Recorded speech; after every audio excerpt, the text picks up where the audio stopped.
So, welcome everyone. Good morning. I am Bante Warapanyo. This is the Monk Life community, our daily live group morning contemplative spiritual development self inquiry session. That's what we are doing now. That's why we're here. And so, uh, everyone who is joining, you're all very welcome. And today we will be looking at Zen teachings.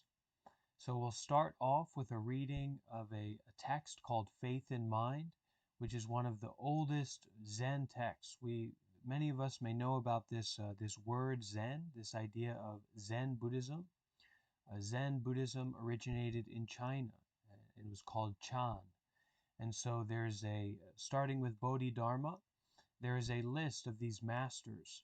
And so this transmission, this enlightenment was transmitted from Bodhidharma to maybe it was Huineng, but it's transmitted step by step from the patriarchs going down.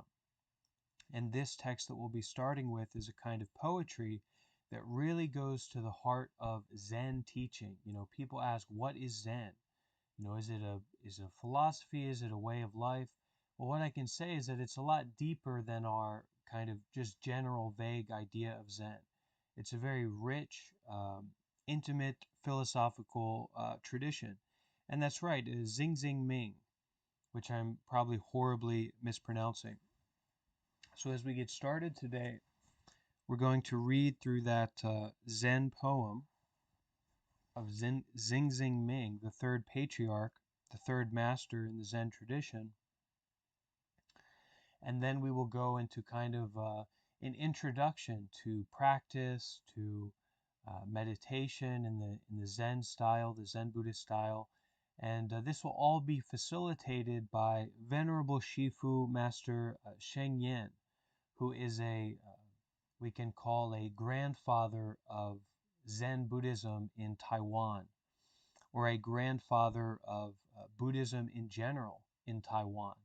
So this is really heavy stuff. If you're interested in Zen, that's what we're going to be looking at today, this morning. So very, very exciting stuff. But it is going to take some investment, so you have to have the willingness to listen from your body, to allow these teachings to receive them, to open up and be willing to receive these teachings, this wisdom. And so as we get started, we can just take a few deep breaths to gather our mind and to settle our practice. So breathing in through the nose, breathing deeply, and then exhaling through the mouth and making a noise like this. Breathing in through the nose.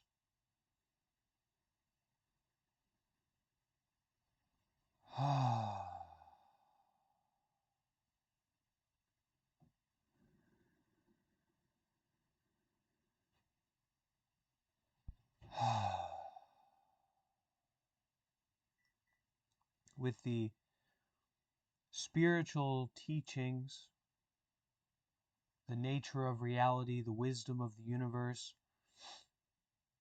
we have to be willing to go beyond our intellectual thinking, our conceptual thinking, to understand it. We kind of have to open up to receive these teachings. So that's what we'll start with today.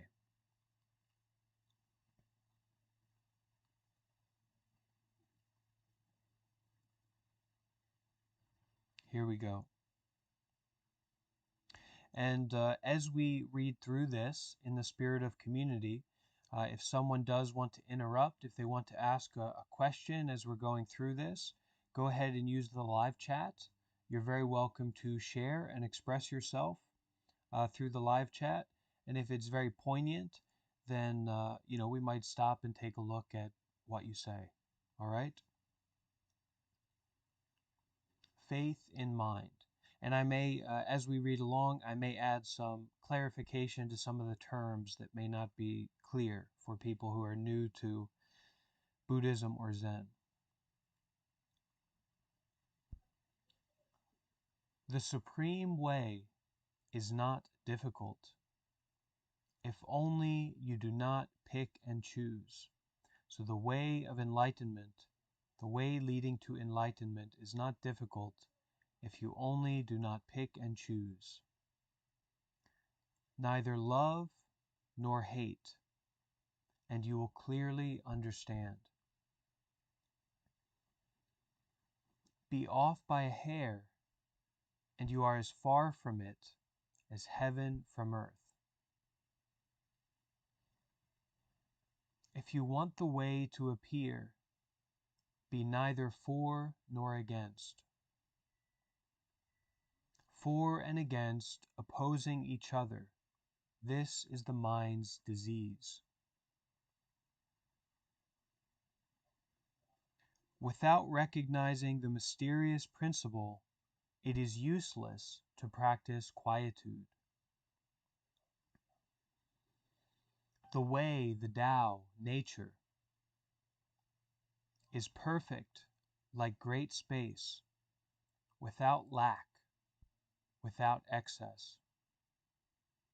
Because of grasping and rejecting, craving and aversion, wanting and not wanting, because of grasping and rejecting, you cannot attain it.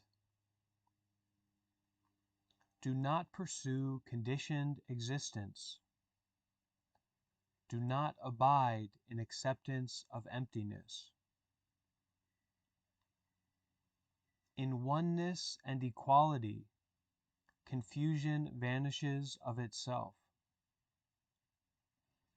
Stop activity and return to stillness, and that stillness will be even more active. Merely stagnating in duality, merely stagnating in views of self and other, good and bad,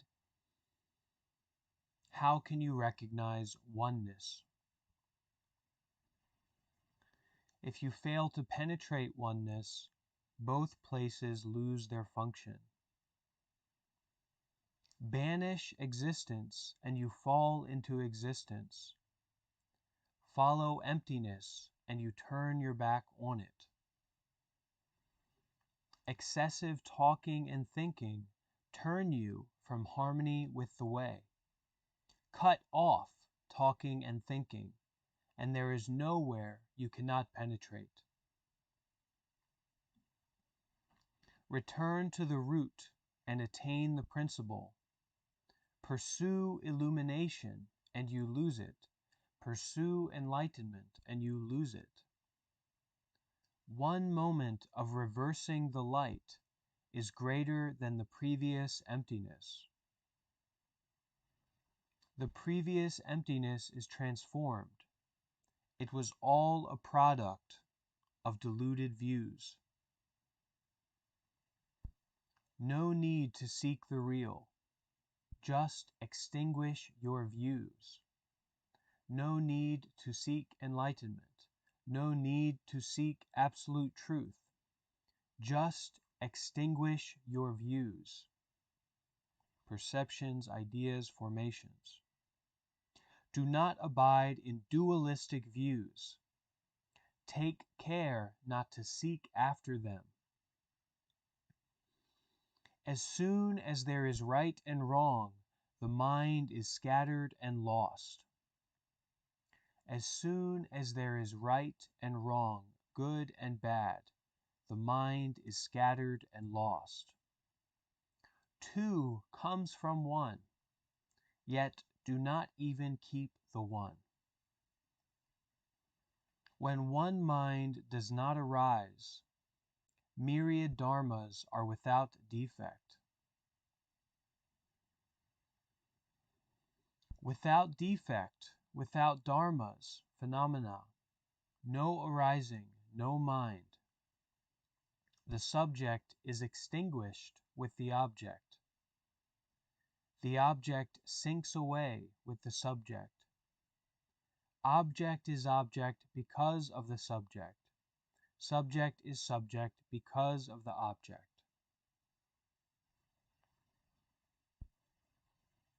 Know that the two are originally one emptiness, self and other, experiencer and experienced, the one who owns and the possession.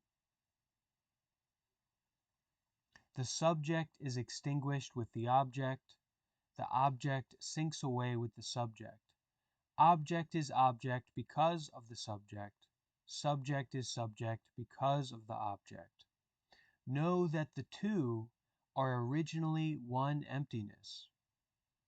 In one emptiness, the two are the same, containing all phenomena. Not seeing fine or coarse, how can there be any bias? The great way is broad, neither easy nor difficult. With narrow views and doubts, haste will slow you down. Attach to it, and you lose the measure. The mind will enter a deviant path. Let it go and be spontaneous. Experience directly, no going or staying. Let it go and be spontaneous. Experience no going or staying. Accord with your nature. Unite with the way. Wander at ease without vexation. Bound by thoughts, you depart from the real, and sinking into a stupor is as bad. It is not good to weary the spirit. Why alternate between aversion and affection? If you wish to enter the one vehicle, do not be repelled by the sense realm. With no aversion to the sense realm, you become one with true enlightenment. The wise have no motives. Fools put themselves in bondage. One dharma is not different from another. The deluded mind clings to whatever it desires. Using mind to cultivate mind, is this not a great mistake? The erring mind begets tranquility and confusion. In enlightenment, there are no likes and dislikes. The duality of all things issues from false discriminations. A dream, an illusion, a flower in the sky, how could they be worth grasping? Gain and loss, right and wrong, discard them all at once. Zen teaching, Zen style. Gain and loss, right and wrong, discard them all at once. If the eyes do not close in sleep, all dreams will cease of themselves. If the mind does not discriminate, all dharmas are of one suchness, all phenomena are of one nature. The essence of one suchness is profound, unmoving. Conditioned things are forgotten. Contemplate all dharmas as equal, and you return to things as they are. Contemplate all phenomena, all experiences, as equal, and you return to things as they are. When the subject disappears, there can be no measuring or comparing. Stop activity, and there is no activity. When activity stops, there is no rest. Since two cannot be established, how can there be one?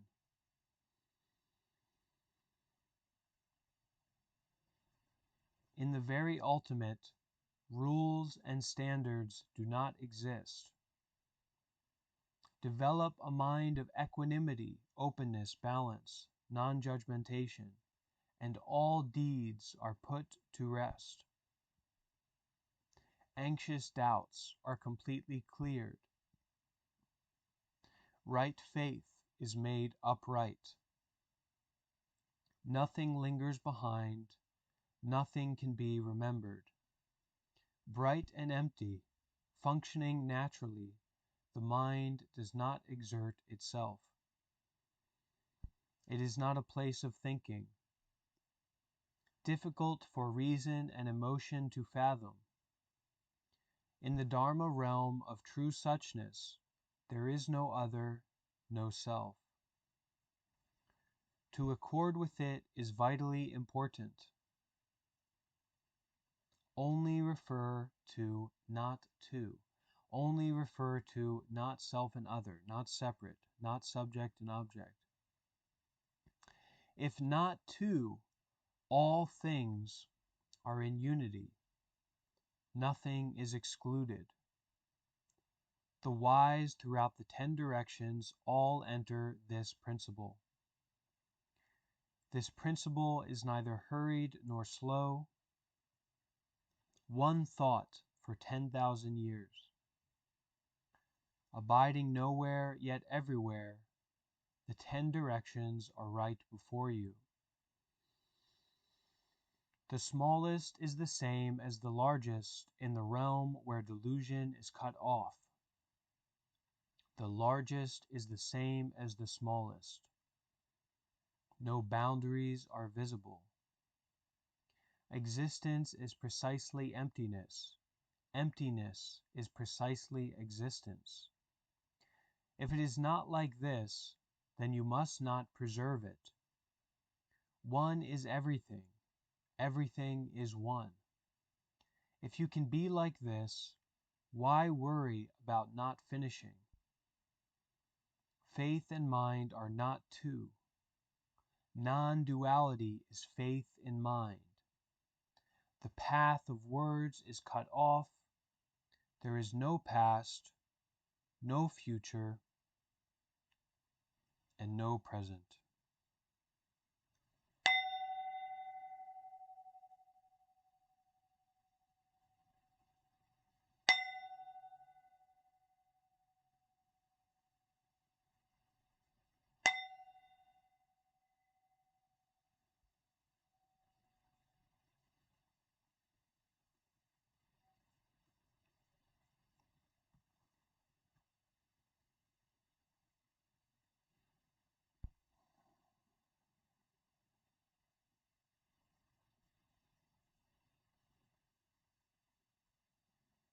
So, this is a Zen teaching. What about Zen Buddhism? What is Zen? What is meditation? This kind of Buddhism style. That's it. That's many of the teachings. So it's a good introduction. It's a good way to maybe get an understanding of what we're talking about here when we talk about non-duality, the nature of reality, absolute truth, enlightenment. For me, Zen is quite a suitable way of examining that and looking at those kinds of teachings. And a lot of this may sound, for some people, a lot of this may sound like gobbledygook, spiritual nonsense. But actually, it's very, very direct. It's very focused. It's very based on experience and training and practice. It's not kind of chakras and chibbly-jews and magic and these kind of strange perceptions and ideas. You could say, in a sense, that Zen is the most secular, is far more secular than it's possible to be from being secular in a Western philosophical sense, non-religious. So this is a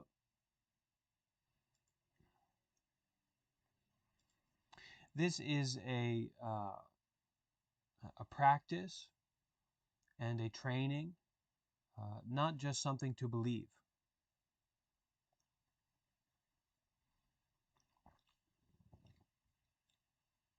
And it takes a lot of sincerity and heart to get involved with these kinds of teachings. Not something to take loosely.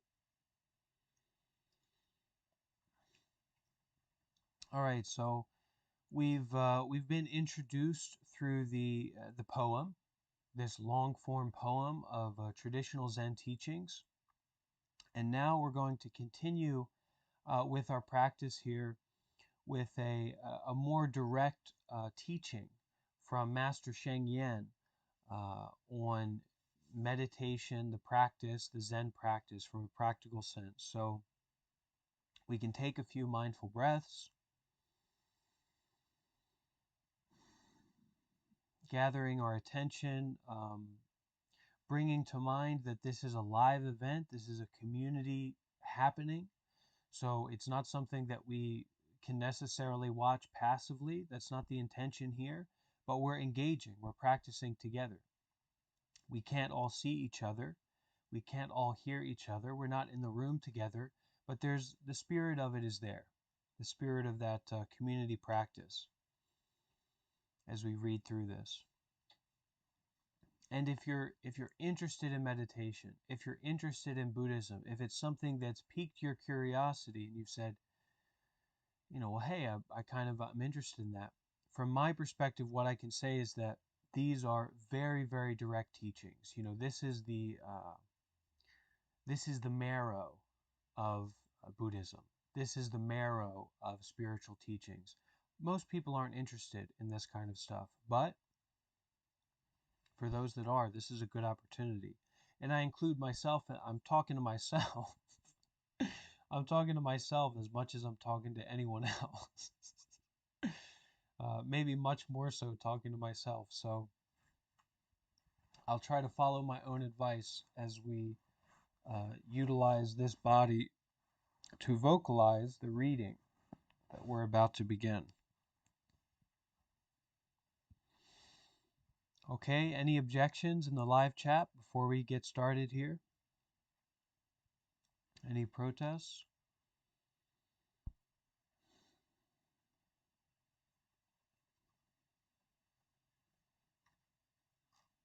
Okay, everyone seems to be on a similar page here as we get started. So this reading is from a series of talks, retreats where there is kind of a meditation session really being hosted, and this is transcribed from that. And I'm wearing gloves because it's very cold. Actually, I'm going to put on this hat. I like this hat a lot, but it's quite tight.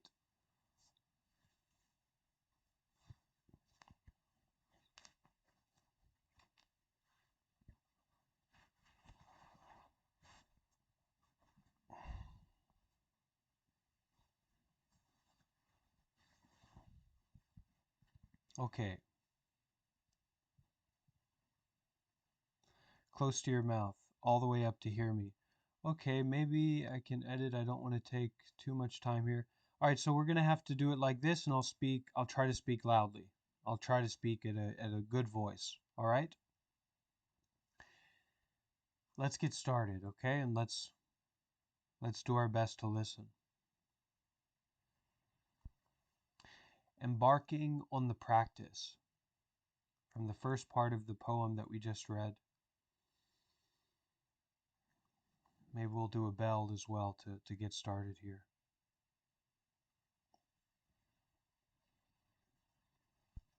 Cheers.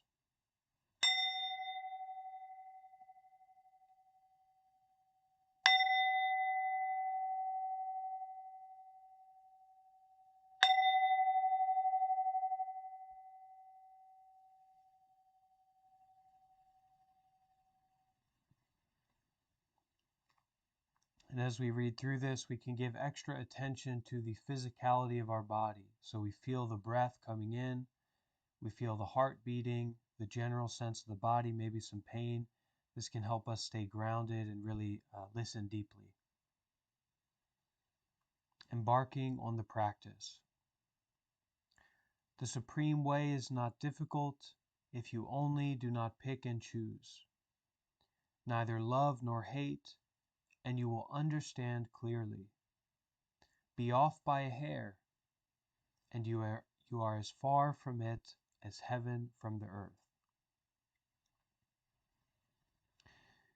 The sole purpose of a gathering such as this is to meditate. You should keep your attention entirely on practice without trying to attain any results. Since many of you have traveled far or have worked hard to set aside the time, you have a great deal invested in this moment. It is natural that you want to gain something, but once you enter the retreat, this practice together, you must put aside any specific hopes. Practicing with a goal in mind is like trying to catch a feather with a fan. The more you go after it, the more it eludes you. But if you sneak up on it slowly, you can grab it. The aim of practice is to develop patience and forbearance. I'm not much of a linguist, so I'll go over forbearance. Forbearance is a kind of patient self-control, restraint, and tolerance. The aim of practice is to develop patience and forbearance, to train your mind to become calm and stable. Any attachment or seeking will prevent your mind from settling down. Today, someone told me that the more they worked on the meditation practice, the more tense they felt.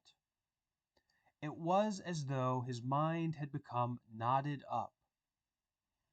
His problem is that he wants to see quick results. So in our meditation practice, we want to get quick results. We want to, become faster, stronger like that. We're going to get knotted up. Pursuing the meditation intensely with a desire to get enlightened is like tying yourself up and then poking yourself with a knife. The more you drive yourself, the more tense you will feel. The same principle applies to your body. If you react to pain by tensing the body, the pain will only get worse. If any part of your body feels painful, you should try to relax it. Any involuntary movement of the body while sitting in meditation is also due to tension. Thus, it is important to constantly maintain a state of relaxation.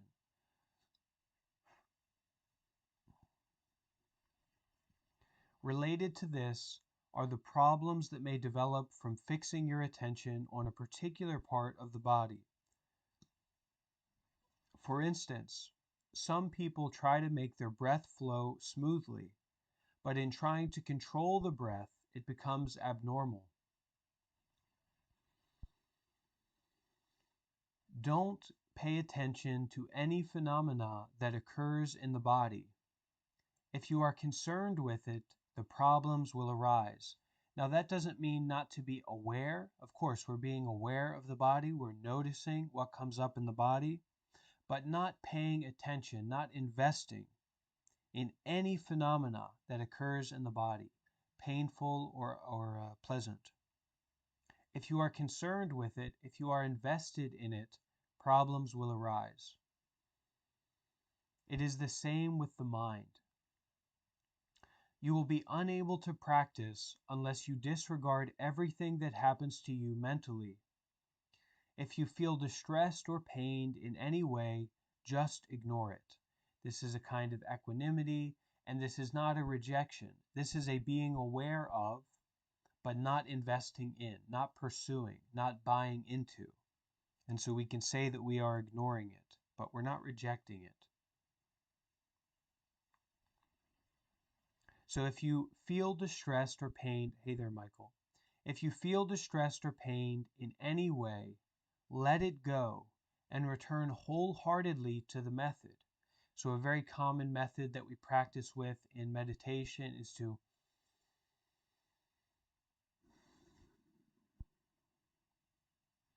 sit comfortably and following our breathing. Practicing awareness of the breath and awareness of the body, this kind of meditation method. So place your mind directly on the method itself and concern yourself with nothing else. The supreme way in the first line of the poem refers to the stage of Buddhahood. The wisdom of the Buddha is not difficult to perceive. It can be attained in the instant between two thoughts. The reason for this is that it has never been separate from us. It is always present. In fact, we all desire to realize this supreme way. If so, why are we unable to attain it? The second line explains what prevents us.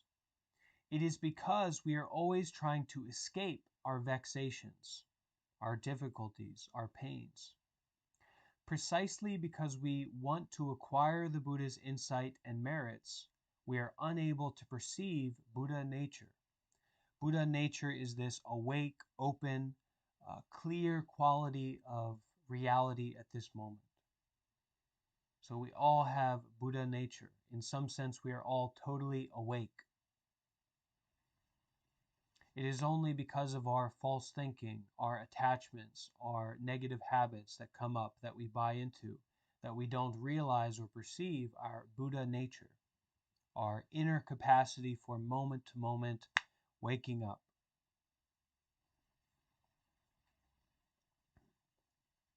Another reason why we cannot see our Buddha nature is that we are burdened with ideas. We make distinctions between samsara and nirvana. So samsara is this situation of suffering, attachment to change, coming into being and going out of being. So we're born in a good situation, moment to moment, we come into a good situation, and then that situation changes and passes away.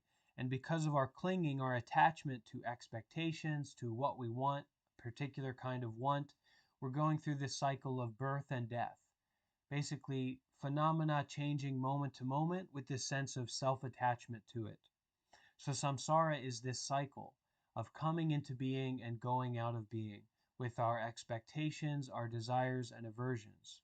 And so in samsara, we're always getting into all kinds of trouble, all kinds of suffering, and very much in the phenomenal world, the materially attached world.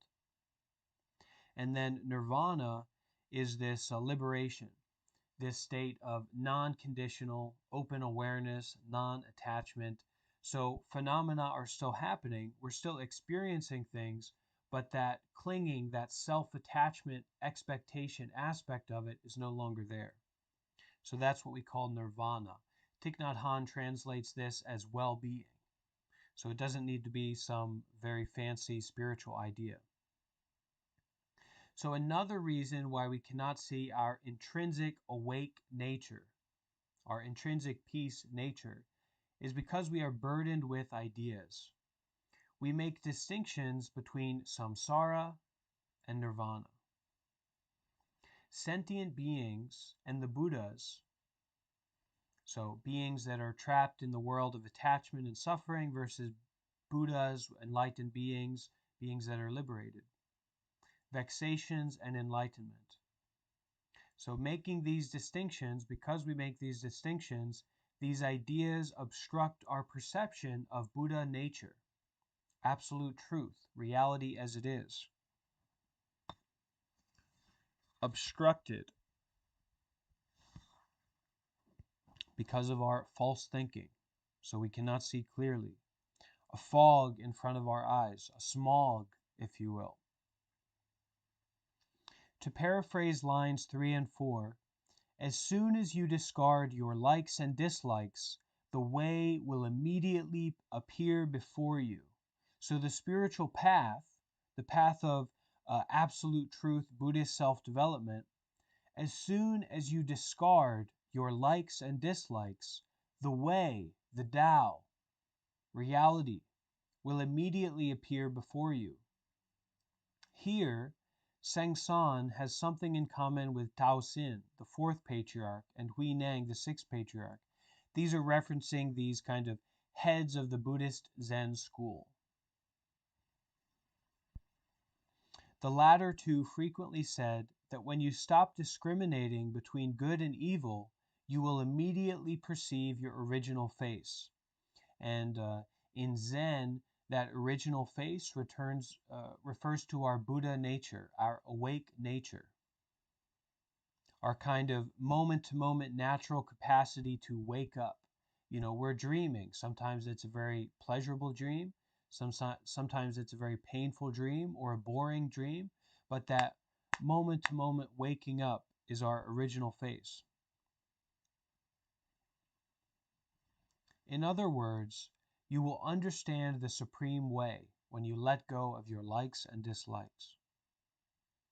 When sitting, some of you are distracted with pain or are trying to fight off drowsiness.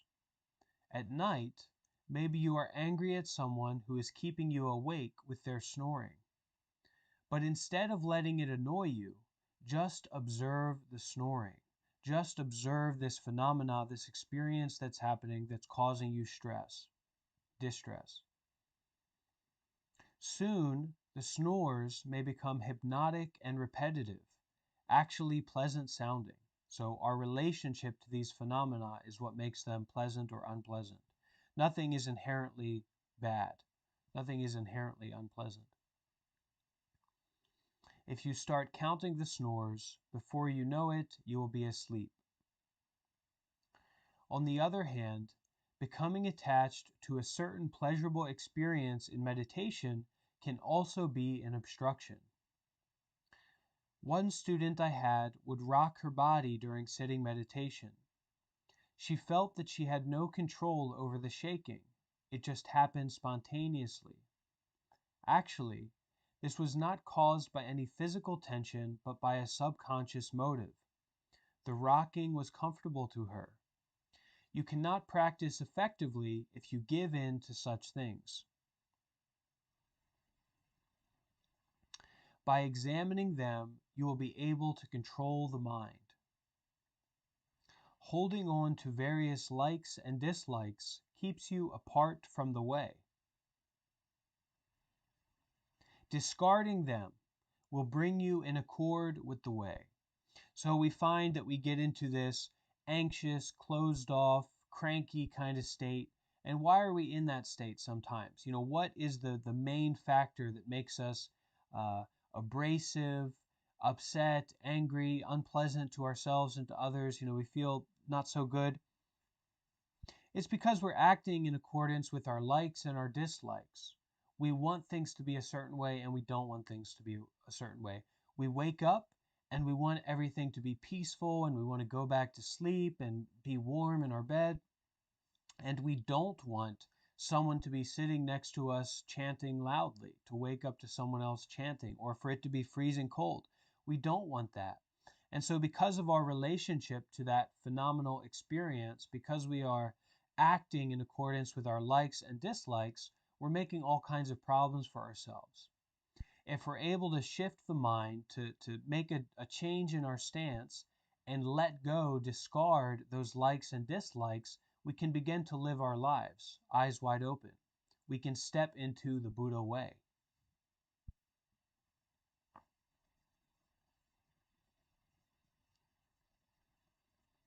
Holding on to various likes and dislikes will keep you apart from peace.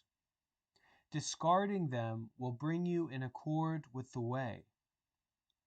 But if there is the slightest misconception about this, the distance between you and the way will be as great as that between heaven and earth.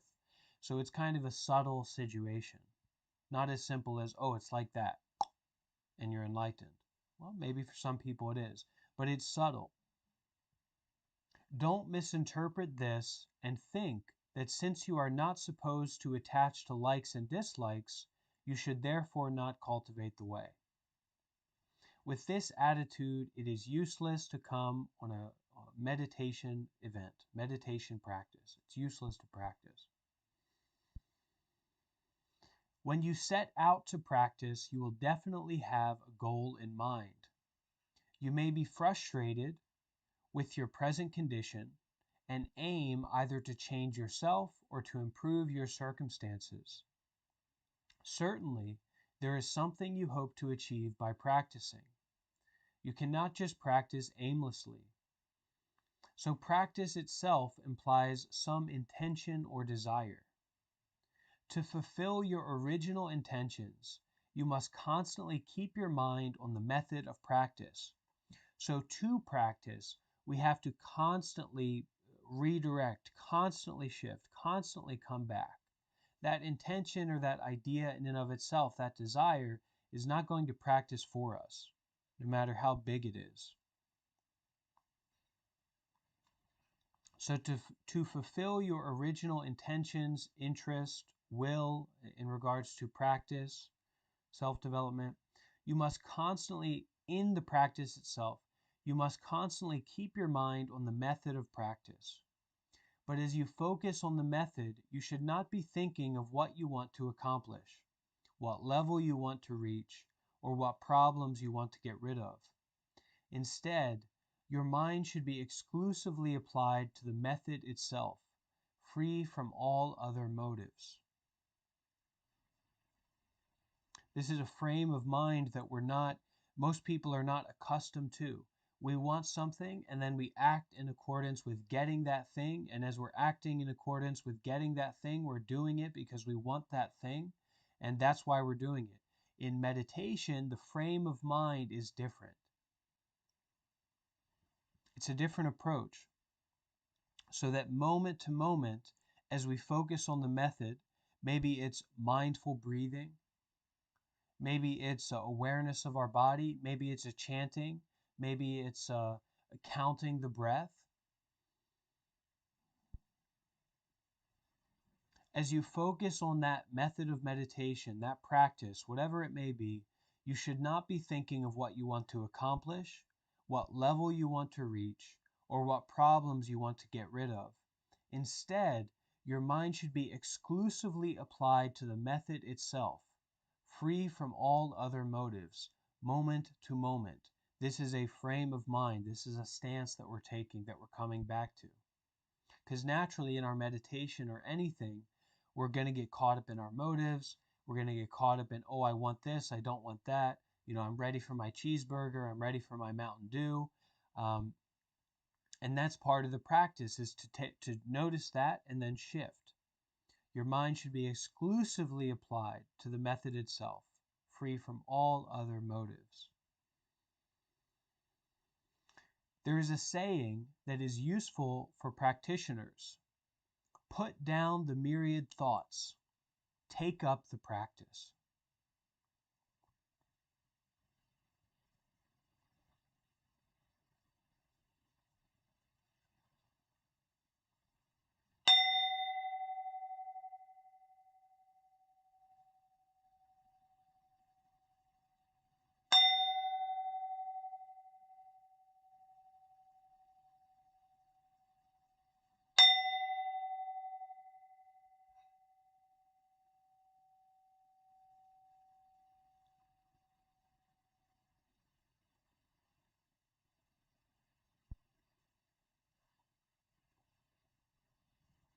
The myriad thoughts, the story of our lives, what we desire and what we don't desire.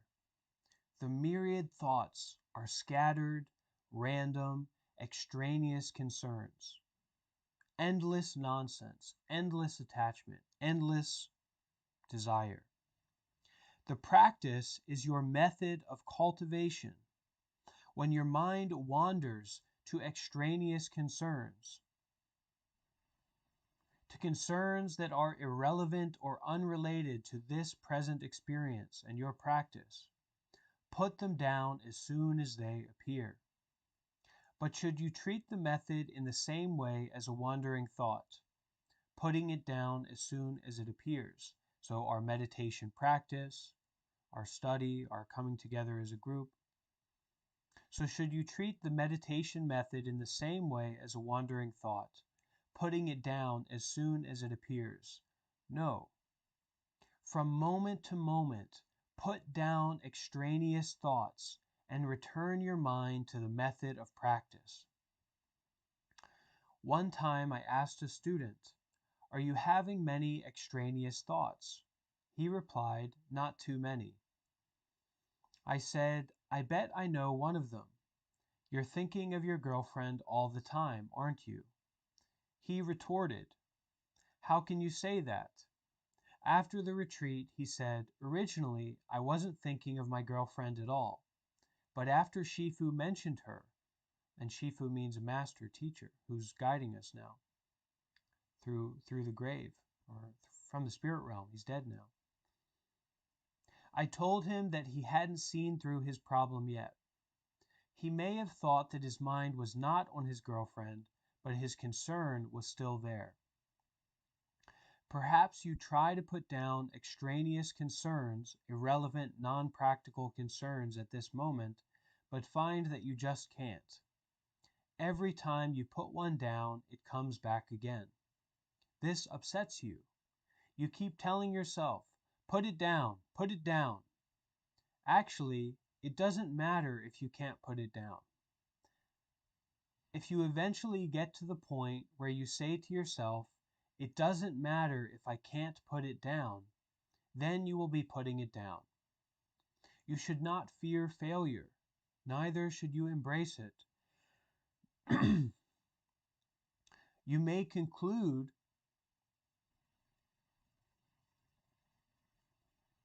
that the retreat is just not going well for you. This practice together is not going well for you. Your body is uncomfortable. Your mind is tumult, out of control, problematic. You're unable to control yourself. You want to practice meditation. You want to learn about Zen, about Buddhism, but you can't. Your mind's out of control. Your body is painful. You're unable to control yourself. You haven't made the proper preparations. So you think, why not forget this one and leave now? Maybe I'll try again the next time.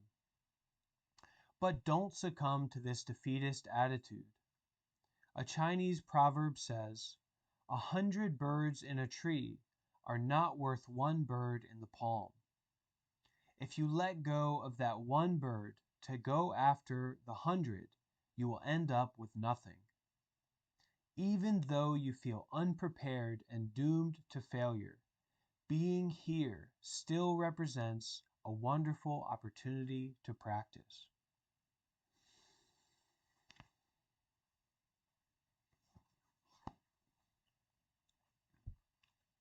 So, finding ourselves here as a community, unprepared, with a painful body and a mind that is out of control, taking this as an opportunity, as a present to practice together, to look inward, to develop a relationship with reality itself, our mind, our body. Let's sit together in the spirit of Zen, the spirit of meditation, sitting comfortably, laying comfortably, whatever it may be for you, following the breath, aware of the body. For those who are willing, let's practice meditation together now, beginning and ending with the sound of the bell.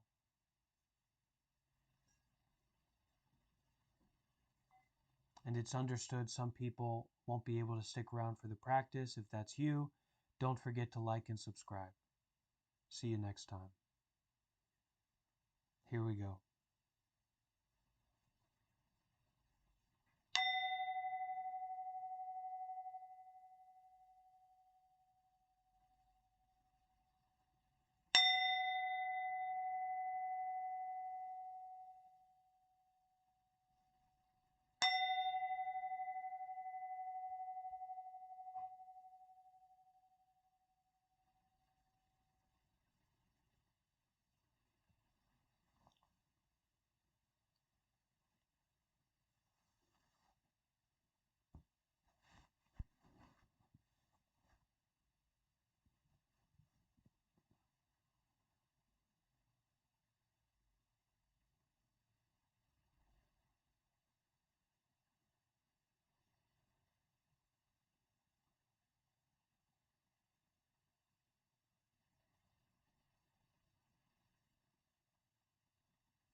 Maha Prajna Paramita Heart Sutra.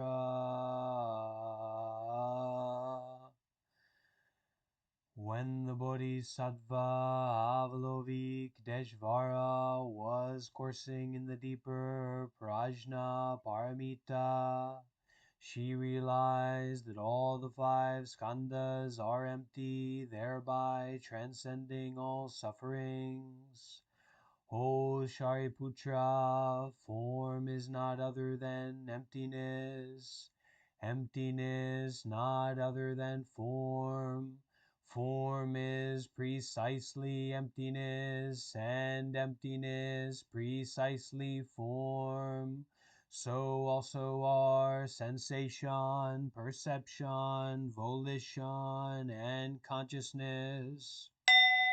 Shariputra, this form of the emptiness of all dharmas is non-arising, non-perishing, non-impure, non-pure, non-increasing, and non-decreasing. Therefore, in emptiness there is no form, and no sensation, perception, volition, or consciousness. No eye, ear, nose, tongue, body, or mind. No sight, sound, smell, taste, touch, or thought. There is no realm of the eye, all the way up to no realm of consciousness. There is no ignorance, and also no ending of ignorance, through to no aging and death, and no ending of aging and death. There is no suffering, no cause of suffering, no cessation of suffering, and no path. There is no wisdom and also no attainment. With nothing to attain, bodhisattvas relying on prajna paramita have no obstructions in their minds. Having no obstructions, there is no fear, and departing far from confusion and delusion, they reach ultimate nirvana. All Buddhas of the past, present, and future, relying on prajna paramita, attain supreme Buddhahood.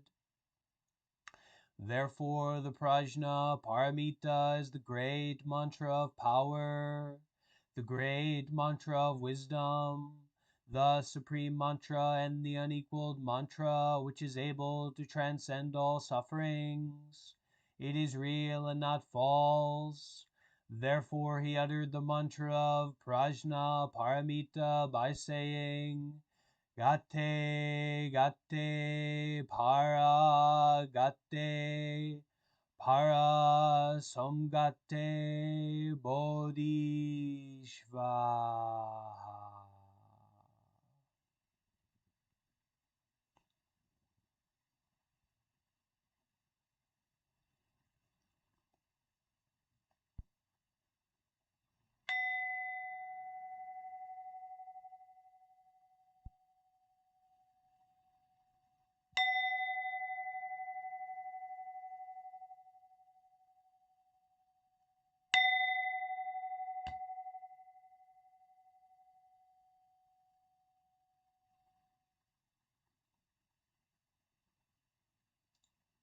Okay, thank you everyone so much for attending.